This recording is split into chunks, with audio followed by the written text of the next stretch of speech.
Good evening. I would like to thank my colleague Patrick Breyer for inviting me to the screening of this interesting documentary by Shalini Kantayya, and especially to this panel debate on algorithmic biases and how they are addressed in the Artificial Intelligence Act. I think this movie highlights in an accurate way the issues related to facial recognition and the possible threats to civil liberty we could possibly have to deal with. As the appointed EP rapporteur for the proposal and having worked for over a year as shadow rapporteur on the Special Committee on Artificial Intelligence, I fully appreciate the enormous risks that are linked to biometric recognition and that are discussed in the AI regulation. In general, as we all know, the intrinsic biases and discrimination these techniques can lead to, and even more so when used by public authorities for law enforcement reasons, but I would say also, for example, for border controls. In these areas, the risk of infringement of fundamental rights is too serious, from the right to privacy to non-discrimination, as well as the very real presumption of innocence. Risks that should be considered unacceptable for our societies. As I said, just a few days ago, during a panel organized by the Slovenian presidency on the AI Act, the Commission is well aware of this, as it put real-time biometric recognition in public spaces among the prohibited practices. The problem is the exceptions that are too extensive, and in the hands of authorities of member states where the rule of law and separation of powers might not be fully respected, this can lead to massive abuses. This is why I firmly believe we should ban these practices altogether with no exceptions, and we need to work in this direction together as Parliament. I know I'm not alone in the Parliament with these ideas. In a few weeks we will vote on the LIBE report on AI in criminal law, and very clear and strong text where we call on a ban on any processing of biometric data and mass surveillance. We demand to even stop funding research programs that can result in indiscriminate surveillance in public spaces. I hope the report will gather a strong majority. It will be a very powerful message as we start the drafting of the Parliament's position on the AI Act. We are not alone in these calls. The European Data Protection Board and European Data Protection Supervisor also called for a ban on the use of AI for the automated recognition of human features in publicly accessible spaces, as well as other uses that might lead to unfair discrimination. And so does civil society, with whom we work intensely and exchange often on this issue. I'm rethinking of the Reclaim Your Face Citizens Initiative and of the letters we sent to President von der Leyen ahead of the presentation of the legislative proposal to signal the high risk these techniques pose that need to go further in the regulation. A ban is the only reasonable solution. We cannot afford to get this wrong. I know that Council is also divided among Home Affairs ministers wanting more surveillance power and competence in the negotiations, and justice ministers, digital ministers, more sensitive to privacy and fundamental rights. As Article 5 stands now, the exceptions to real-time biometric recognition are too wide, not too narrow. They can be too easily interpreted and twisted in the wrong way. This is why we will keep fighting for the ban. If we want to create a human-centric and trustworthy model for AI, this is the way to go. And if we achieve this, we do not need to be scared of AI per se. If we have appropriate safeguards on fundamental rights, we can truly benefit from the huge opportunities this technology offers. But it won't be easy, and I will need all your support in the months to come, also food for thought coming from events like this, and we need allies. So I'm looking forward to hear from you the outcome of this discussion and to discuss these key issues soon, possibly in person, to continue our common work towards a fundamental battle for the future of Europe and our citizens. Thank you very much. Very well. I would like now to welcome on stage our distinguished speakers. So we'll start with MEP Kim Varaspantek, who's the shadow rapporteur on the AI Act in IMCO. Ella Jakubowska, policy officer at European Digital Rights. We also have Wojciech Wiewiorowski, European Data Protection Supervisor. Irina Horsic, head of sector for AI policy at DG Connect, European Commission. And Shalini Kantayya, director of Coded Bias.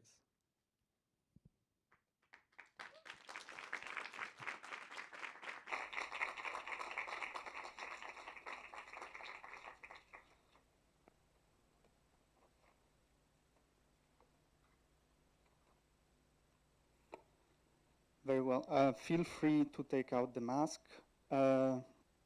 as you're more comfortable. So my first question is for MEP Van Sparentak. What we're discussing here is also a political issue. As Benifei was suggesting, there are member states that have issues concerning the use of AI systems for security reasons. These same member states have suffered some terrible terrorist attacks. The attackers were mostly well known to the police, which however cannot follow every suspect at all time. As politicians, don't you have the responsibility to give law enforcement the measures to counter these attacks? Well, thank you very much for that question. And I indeed think it's very important that we do everything we can to counter these attacks. But if we're really realistic, it's not a camera that is going to detect someone being radicalized. It's not a camera that is going to stop someone in the act. That is a person who has to do that. And a camera cannot simply replace, you know, the important work that law enforcement can actually do, but also the important work that community builders can do, and the important work that actually can be done by people on the ground. And we actually see that for the longest time, you know, we haven't have enough funding for actually proper police informants to still go into the communities with the communities. So I think it is crucial that we do everything we can to counter terrorist attacks. And that we do everything we can to protect our people, but I don't simply think a camera is going to do that. And furthermore, when we actually use this kind of systems, we're actually, you know, creating a lot of challenges, and we could actually create more false positives, which means that people are actually being, you know, labeled as a terrorist. And you know, the immense implications that can have for the rest of your life are enormous. We've just seen it, of course, in the documentary, and it's one of the things that, I don't know, I've discussed it with my team. You know, you have this this famous sentence in Little Britain, like, oh, computer says no and nothing happens. But what if the computer says yes, and the computer says you're a terrorist, and you're being, you know, you're being arrested, you're being searched, everything is being checked, your whole community is being checked, everything is being checked about you because the computer says yes. So I think it's completely disproportionate to actually have biometric surveillance on the street, and especially to use it as a use like terrorism, which is of course something that, you know, has created a lot of victims, has created a lot of fear and pain, to use that as an excuse to roll out this more.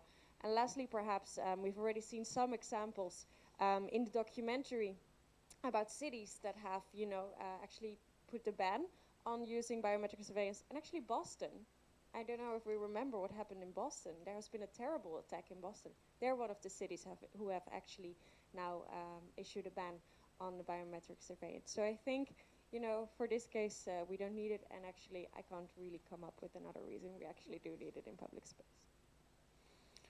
So just to follow up on that, we have received a question from the NGO Fair Trials, who campaigns for forbidding the use of automated decision in the criminal and justice system. You have mentioned forbidding the use of these technologies in public spaces. Would you be in favor of banning these type of systems also in the criminal and justice system? Because some argue, as was arguing Benifei before, that this goes against the presumption of innocence. Yes, and I think that is a huge problem. You know, one of the main issues is that, as I said before, there's a huge chance of bias. So, you know, we don't know what is happening. But also, you know, indeed, this presumption of innocence, what if a computer says, yes, you're not innocent, what are you going to do? And the most important thing that we have to think about is, you know, when we're talking about a fair trial, a computer can't, you know, do a fair trial. And I think that is the biggest myth that we everyone here in this room, everyone watching at home has to remember. a computer is not biased. And for so long, you know, if you look at the documentary, you see this teacher who puts his heart, his whole life into teaching, and then a computer tells him, you're a bad teacher, and he actually believes it. Because, you know, we have created this myth that computers are always right. And I think that is something that we have to be extremely careful about. And especially when we're talking about the justice system, you know, the justice system itself with, like, we've tried to implement as much checks and balances as we can in the justice system, and they're often not right, or not often, but they're sometimes not right. So let's not use a system that just copies what we are doing, and we think that is flawless, and use that in the justice system. Very clear, thank you. So I would like now to pass to Mr. Wiworowski. In June, you have reacted to the A-Act proposal with a joint statement with the European Data Protection Board, calling for a complete ban of automated recognition of human features in all public spaces. This goes even further than calling for a ban on facial recognition technologies. Could you please explain why you think that there shouldn't be any exceptions as included in the Commission proposal? Why do we need a complete ban? First of all, let me say that the European Data Protection Supervisor was one of the spiritus movens of this action, because that was for us especially visible that we have to answer first the question, what is the rule and what are the possible exemptions? Where are the things that we want to go to, and what we probably can discuss about as an exemptions. This is not that we propose the total ban for everything in the publicly accessible areas. First of all, we shouldn't recognize it as the attack on the technology itself. I can see many possibilities of use this technology in very special areas. The special areas might be the computer centers, might be even the Olympic village during the Olympic Games. But we have to exchange very clearly the areas where the people are expected, are properly informed that they are recognized, and they can be recognized for the certain purposes which are well said, and the publicly accessible areas. I'm happy that it was stressed several times that we are talking about publicly accessible areas, because we are not talking about the areas which are owned by state or by the commune. The ownership does not mean anything. There's the question if we can access this area, expecting that we can feel private there. So that's the expectation of the person who should be first recognized. And if we allow the facial recognition, but also the recognition of the other features in the general public, then we go to the typical chilling effect. I'm not that much keen on the biases in the systems like that, but on the general rule that the surveillance itself is against the culture that we created in this society. That's why we start with the general ban. I can imagine some exceptions, but definitely not the ones that are proposed at the moment in the proposal by the Commission. If we say in the European Union countries that you cannot possess the gun, that's the rule. There are exceptions from this rule, which are well drafted and well said. Moreover, these exceptions, if they ever exist, should purely and very clearly say what purposes the data can be used for, and disable the situation where this data is used for the other ones. I would be, on the other hand, very cautious with the general bans for algorithms, because there are a lot of decisions which are taken at the moment for the comfort of the people who are done by the algorithms which we can recognize, even in the criminal law. The problem is when the system is not transparent, when we don't know how the decision is taken, and where there is no possibility to switch from the computer decision or the information system decision to the human being making it. That's the thing which we should avoid. Thank you. Now, building on that, question for Irina Orsic. You had a very difficult task at the European Commission to come up with this proposal and to try to balance the need to allow innovation as well as consumer protection and fundamental rights.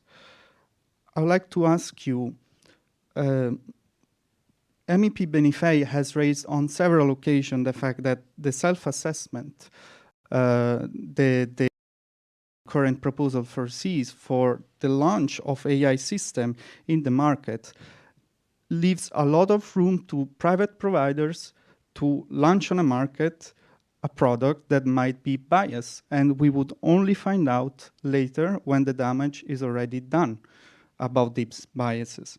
Another thing would be the uses Mr. Wieworowski was mentioning.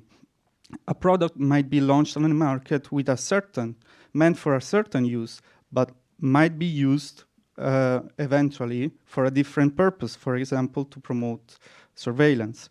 So how does the current proposal of the European Commission addresses this concern? Thank you. On the first question of the self-assessment, so first of all, when we talk biometrics, biometric identification systems, they're all subject to a third-party conformity assessment. There is no self-assessment in this, but there will be third parties. Check, and this is, a number of systems we are prohibiting, but all the other systems would be subject to that conformity assessment. And I believe that it addresses quite a few points. So for example, there needs to be a very good data governance, very good quality of data, but also what we heard now a couple of times, there needs to be human oversight. So before somebody can react to a computer saying, impose that by design, everything needs to be checked by at least 2 people.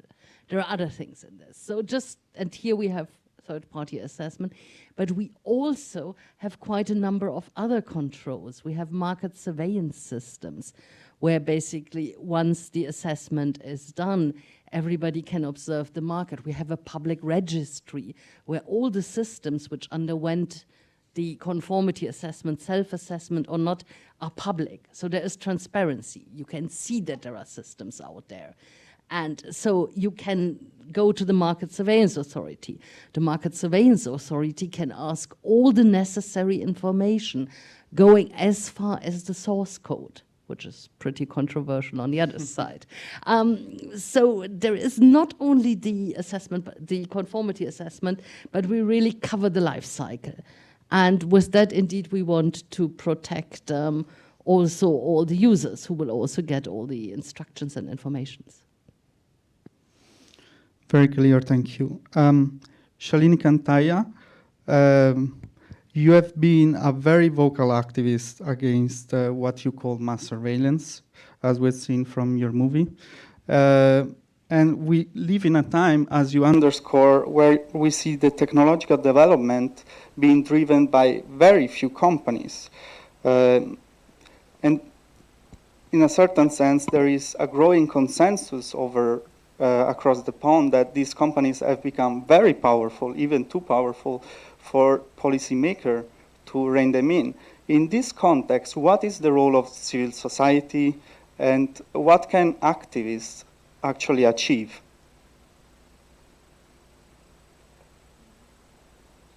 Sorry, we cannot hear you. Let's see if we can I'm muted. Can you hear me now? Yes, indeed. Okay, fantastic. First of all, I just want to extend a warm thank you for hosting the film. It's my deep belief that conversations like this one change the world.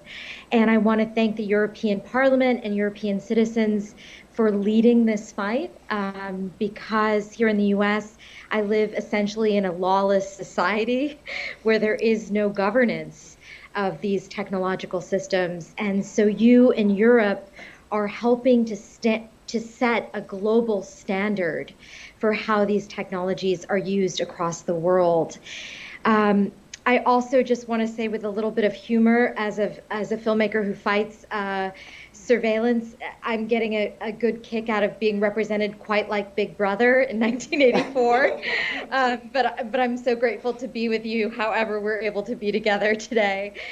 What I want to say is that what I've learned in the making of Coded Bias is that we are in a pivotal moment in history where the technologies of the future are not keeping pace with the policies that govern them. And in the making of this film, I saw sea change that I never thought was possible, which was 3 of the largest technology companies in the world, Microsoft, Amazon, and IBM, changed their policy of using facial recognition, of selling it to law enforcement. IBM took an unprecedented move, which is they said they will not sell, deploy, research this technology. They are done with facial recognition, and that shows the power of companies when they act ethically and responsibly against invasive surveillance technologies that have been proven to be racially biased. Microsoft said that they will no longer sell to law enforcement, and IBM and Amazon said they would take a 1-year pause. And why this is important is that this is sea change that I never thought would happen before I started making this film. The fact that 3 of the largest companies in the world have changed their policy of their own volition. And I believe that this change took place because of 3 things that give us a recipe of how change is possible. One is that we need brave scientists unencumbered by corporate interests. Scientists like Joy Buolamwini and Dr. Timnit Gebru are brave and bold, and we need more diversity and inclusion in the rooms where these types of technologies are being developed. When we know that bias is not just something that's in a few bad law enforcement officers, but actually in all of us, it's an inherent human condition. We actually need to work in inclusive teams in the rooms where these technologies are being developed, so we can shine a light into each other's blind spots and be vigilant about controlling for bias at every step of the design and deployment of these technologies. The other thing that we need is large-scale mass AI literacy. I think that we are living in a world where for too long, the knowledge about artificial intelligence has been in the hands of the few. So all of the power has been in the hands of the few. And one of the reasons I made Coded Bias was to bring a larger group of people to the table, because these technologies impact all of us. They're starting to decide by AI who gets pain medication, who gets police surveillance, who gets a job. And so we need greater oversight, and that means we need greater literacy. And for me, that means that when a 10-year-old child starts learning how to use a cell phone, they should be learning about what's happening to their data and how these algorithms work. And I believe that through this knowledge, we will be empowered as citizens to better govern these technologies. And I think the third thing that happened that was really significant that made this change was that this change happened in June 2020, which is when here in the US, you saw people of all colors locking arms and in the streets, standing up against racial discrimination and saying that we can do better. And I think that when I think about artificial intelligence, sometimes it can feel very cerebral, but I really see this as the undone work of the civil rights movement. I really saw how in making this film that data rights are civil rights and data rights are human rights. And so it takes engagement by everyday citizens to push our policymakers to make more enlightened decisions. And I'm deeply grateful to Europe for leading the charge and setting global standards that we can all hold up as models for what we can do in the rest of the world. Very inspiring, thank you. Moving on to Ella Jakubowska. You know, I think too about campaigning. I think you've been leading the Reclaim Your Face campaign.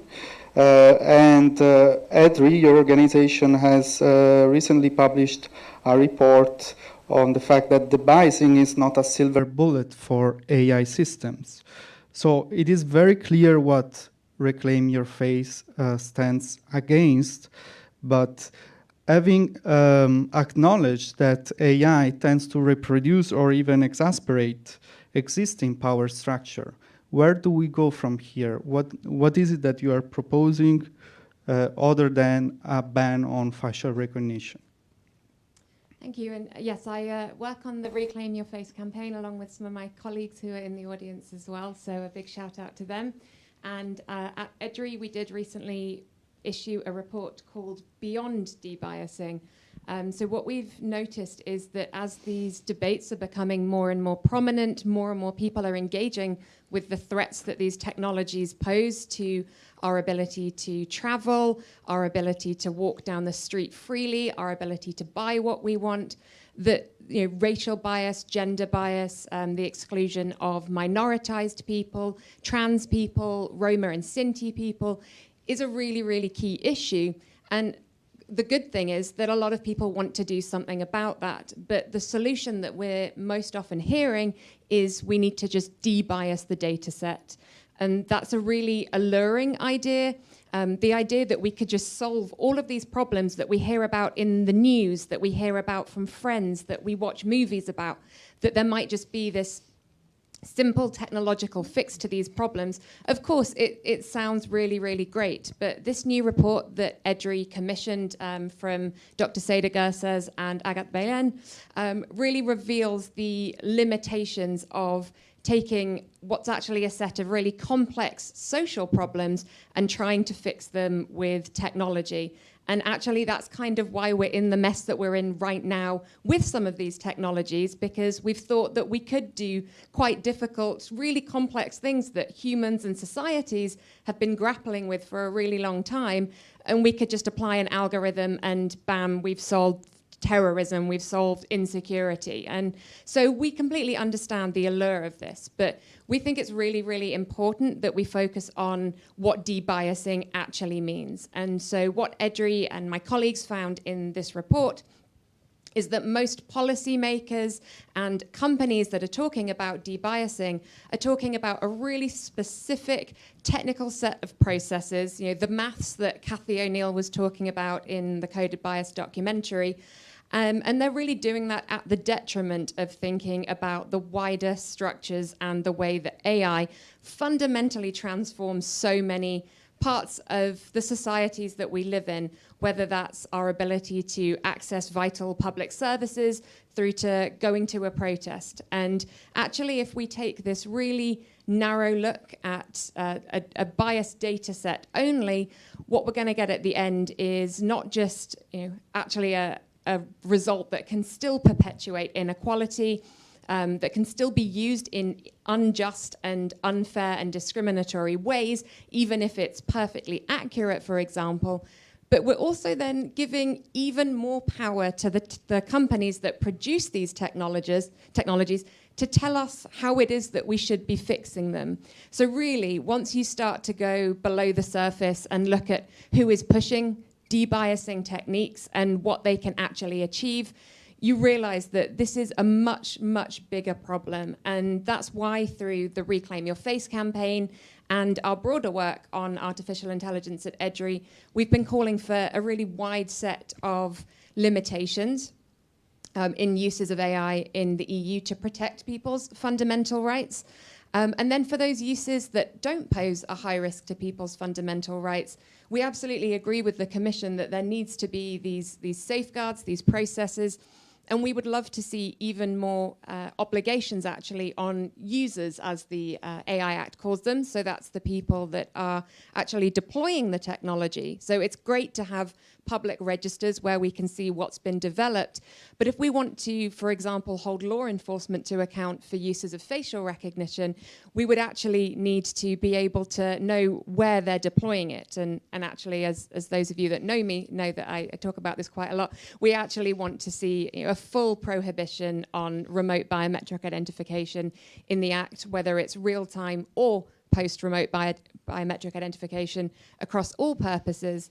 But we're also supporting Fair Trials, who asked the question earlier and appeared, Griff, who appeared in the documentary, has recently published a report now through Fair Trials, looking at algorithms that claim to be able to predict the future, that claim to know something from the past, whether that's an individual's past or the past of the group that they're a part of, and to say something about how they're going to act in the future. And when you think about how each of us is meant to be able to have autonomy and free will, the idea that our liberty, whether we get parole, those kind of decisions about us could be made on the basis of not only historical data, but data that actually often reflects a flawed history. You know, some people, and to caveat this, I completely disagree with this, but you sometimes hear people saying, well, people of color get arrested more in our societies, so they're more criminal.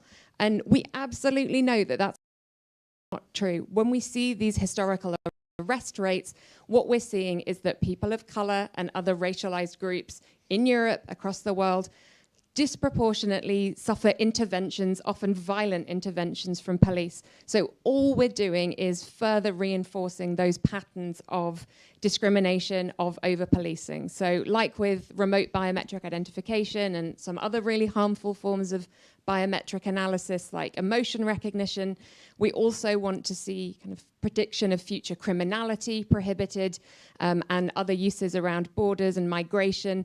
Anytime really that the harms are just too significant to be mitigated, we want to see a prohibition, and the rest of the time we just want to see stronger safeguards, more obligations on users, and more redress for the people that are affected, the people that are subject to artificial intelligence decisions, because that was one part of the AI Act where, you know, those of us that are subject to it were really not fully represented.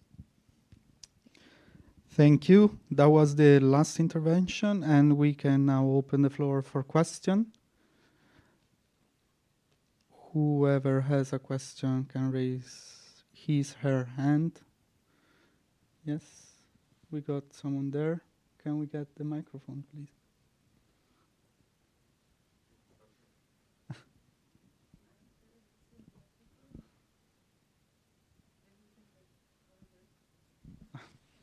Of course. Thank you.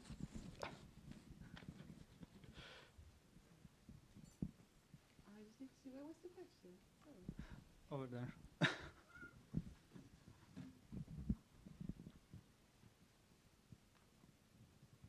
I'm Tom. Do you hear me? Yes. I'm Tom. I work in the European Parliament. I would like to know, also from a lawmaker's perspective.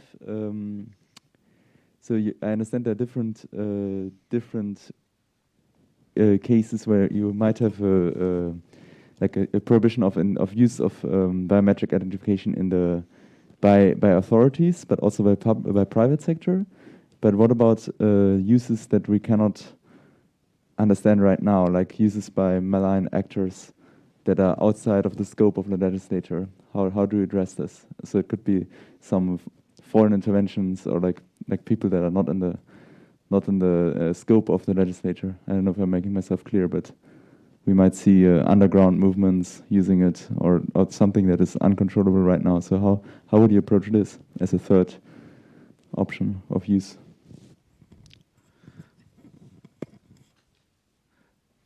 Do you have a specific speaker you address the question to? Please go ahead. It's not the easiest question, is it? Thank you. Well, I think, when we're talking about technologies, they are already everywhere.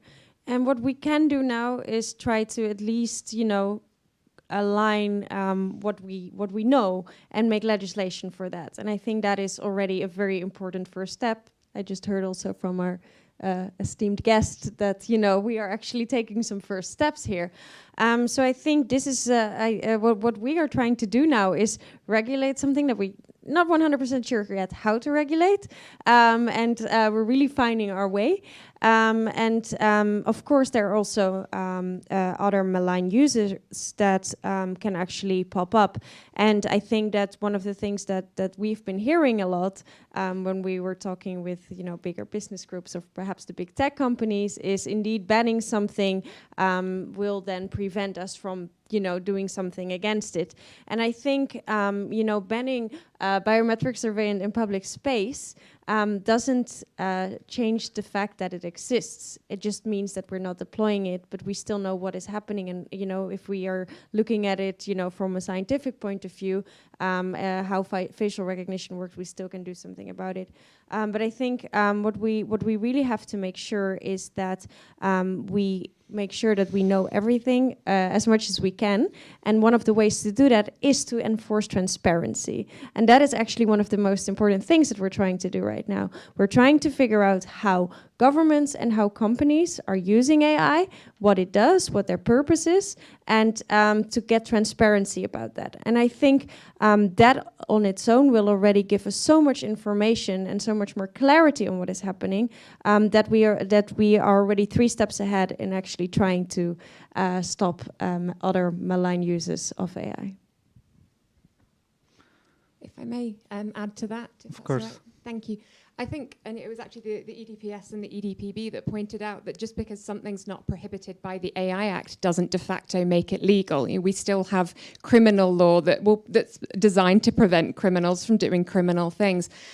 So just because we are saying that states and companies shouldn't be using effectively biometric mass surveillance tools, that doesn't mean that we're giving a carte blanche to anyone else to use it, because the fact is that it is the states and increasingly private companies that have the infrastructure and the resources to do this. If you look at a criminal network, they are not going to have surveillance cameras in every public street, on the corner of every street. So whilst we're not, by saying that we should have this regulated, we're not in any way saying that any sort of criminal activity shouldn't be regulated. But one of the things that we've proposed for how to make sure that the regulation is future-proof is to have an increased attention on what are the criteria that make certain uses of artificial intelligence unacceptable, and having the list of high-risk AI, so that's Annex 3 for any fellow policy nerds out there that have really been following the ins and outs of the regulation,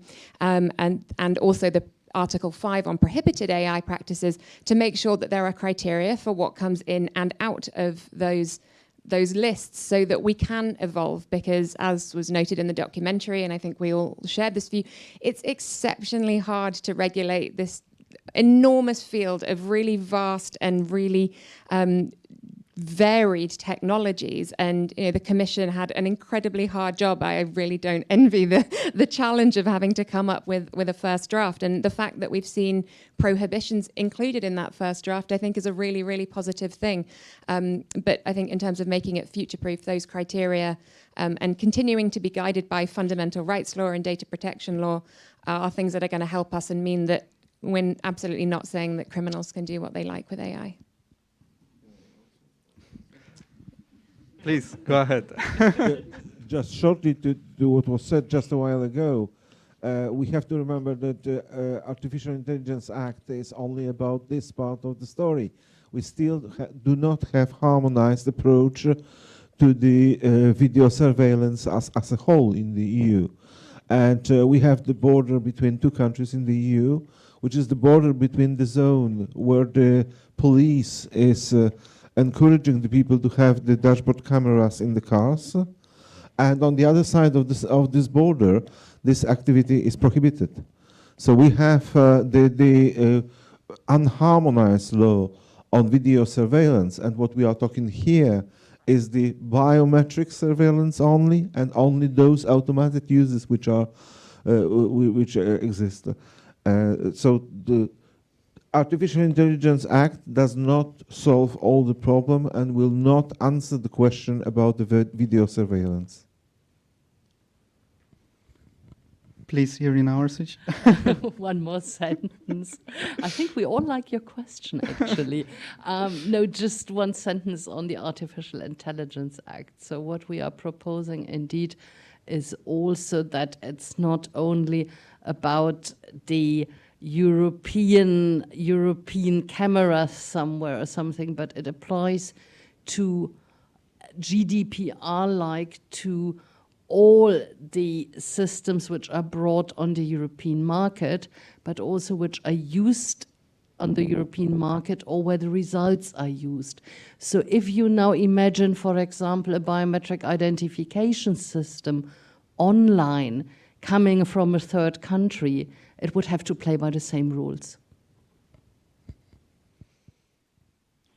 Very clear, thank you.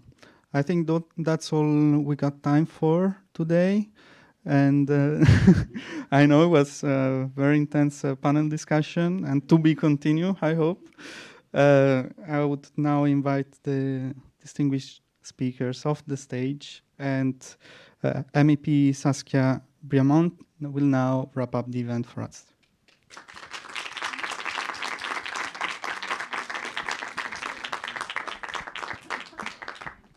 Thank you very much. Good evening, everybody. And yes, I would, before you leave, want to thank you very much for your excellent interventions. Thank you also, before she leaves, Shalini Kantayya, for accepting to share this very interesting and hello again, documentary. We wanted to thank you for that, because you're raising awareness about a very important topic here, and it helps us to, yes, to have those kind of evenings and exchanges, open exchanges about the risks linked to the use of artificial intelligence and facial recognition. So thank you, and we really much hope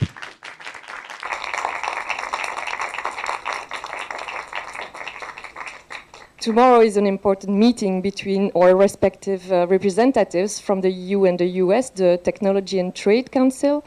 And of course, there are issues at stake, and we hope this issue will be discussed. There's also a call, and we're joining the call for a ban on mass surveillance technologies led by EDRI. There is a social network campaign today led by EDRI, so we also encourage you to join it, because we are maybe 100 here in the room, but also 200 people following us online. So if we all join the call today to ask our representatives tomorrow to talk about this, it's also linked to the very important issue of the Pegasus spyware. I think we as Europeans, but also with our US counterparts and the American citizens, we have common campaigns and files to fight together on, really far away from the trade wars that our respective countries can deliver. So thank you again for being here. Thank you also to the speakers that said it, but also to the audience, and of course also the Green EFA teams, because without you, nothing of this would be possible. So we've seen this evening that artificial intelligence is a multi-layered technology that can have and that has negative effects on our everyday lives, as shown by the different examples in the documentary, also by our speakers.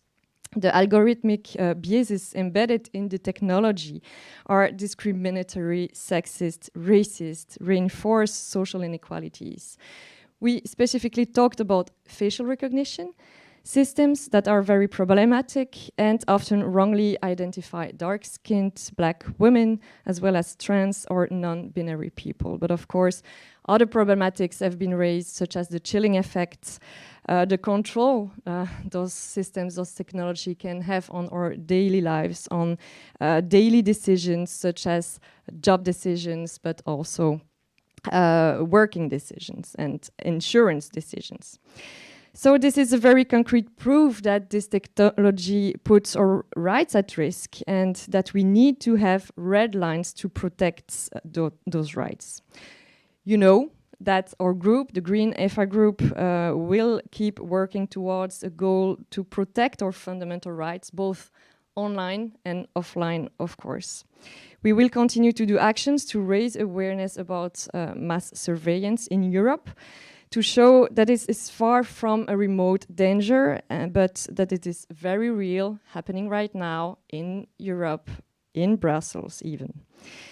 We have conducted a study with case studies showing that remote facial recognition systems are increasingly being used by European countries and companies also outside of any legal framework. The study will be released soon on the 25th of October, and so we really much invite you to attend the launch, the online launch of this study to learn more about it. At the legislative level, our group in the European Parliament, you've heard our colleagues already, but we will keep pushing for a ban on biometric surveillance technologies in public spaces during the negotiations on the AI Act, but also, and Brando Benify that intervened earlier also mentioned the vote that is soon taking place on artificial intelligence in criminal law. Finally, you know that we are also working closely with civil society organizations to keep working with organizations and citizens. So we really much invite you, if it's not done already, to join the campaign that is again led by Edri and that Ella mentioned earlier, Reclaim Your Face. So let's all work together hand in hand to make the EU a democratic place where our digital and physical freedoms are respected. And yes, Shalini, let's make Europe a model here, and hopefully it will influence the other parts of the world. So thank you again to all of you for attending this evening, and we hope to see you physically, all of you, next time for next events. Thank you very much.